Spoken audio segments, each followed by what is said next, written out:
श्री राम समर्थ। अगस्त 9। जो संतोषी वह भाग्यवान। जिसकी जरूरतें अधिक हो उसे गरीब समझे और जिसकी जरूरतें कम हो उसे अमीर समझे। जो समझता है कि परमार्थी भिखारी होता है उसे अमीरी की सच्ची समझ ही नहीं होती।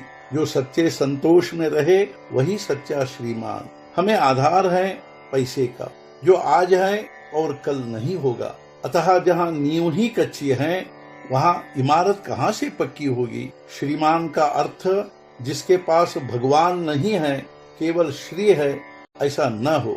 इसके बारे में धनिकों को सतर्क रहना चाहिए। वैसे सच कहा जाए तो संतोषी सच्चा पैसा, वही सच्ची अमीरी, वही सच्चा भाग्य और वही सच्चा ऐश्वर्य है। जिसको अधिक संतोष हो उसे अधिक भाग्यवान समझे। संतोष स्वयं हमी को प्राप्त करना होता है और कोई हमें संतोष दे नहीं सकता। वास्तव में संतोष जैसी कोई अमूल्य दवा नहीं है, वह नहीं मिलती इसलिए और दवाएं लेनी पड़ती है। चिंता मिटने पर अखंड संतोष, शांति और आनंद प्राप्त होता है। पहलवान जैसा दिखाई देने वाला एक आदमी था। उससे पूछा तो वह बोला, अरे मुझे तो मधुमेह हुआ है, मैं भीतर से खोखला हो गया हूँ, मुझसे आप अच्छे हैं। ठीक ऐसी स्थिति पैसे से प्राप्त होने वाले ऐश्वर्य की होती है। केवल भगवान की निष्ठा में संतोष है। वह राजमहल में तो है ही नहीं, लेकिन शायद झोपड़ी में भी न हो। असंतोष का रोग सभी को है, इसलिए रोगों की सूची में से उसका नाम ही निकल गया है। इन दिनों संसार में आधुनिकता के नाम पर बहुत सुधार हुए हैं, किंतु उनसे मनुष्य को संतोष प्राप्त नहीं हुआ है। जीवन सुखी होने के बदले मन में रात दिन बेचैनी बनी रहती है। यह कैसा सुधार? क्या व्यक्ति, क्या समाज?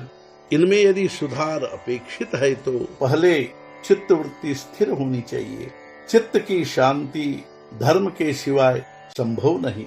विद्यमान तत्वज्ञान केवल पुस्तक के वचन से प्राप्त है, अनुभव सिद्ध नहीं है, अतः उससे सच्चा संतोष प्राप्त नहीं होगा। वस्तुतः प्रत्येक जीव को भगवान की प्राप्ति की तड़पन, आकुलता होनी चाहिए। जो भगवान के बिना रहता है उसे सुख दुख होता है, और सुख का मतलब भी क्या है?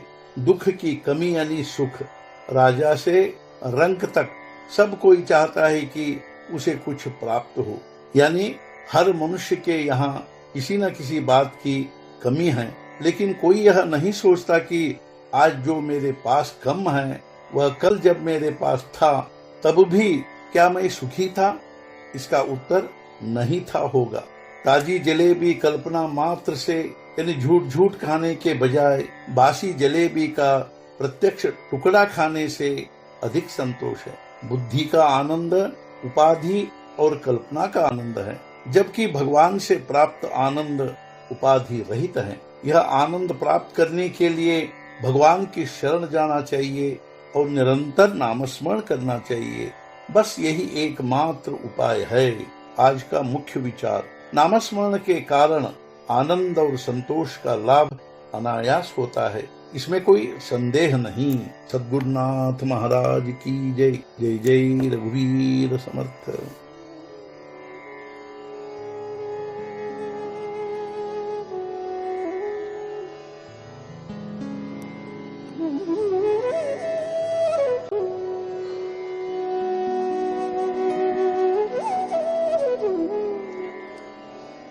Mm-hmm.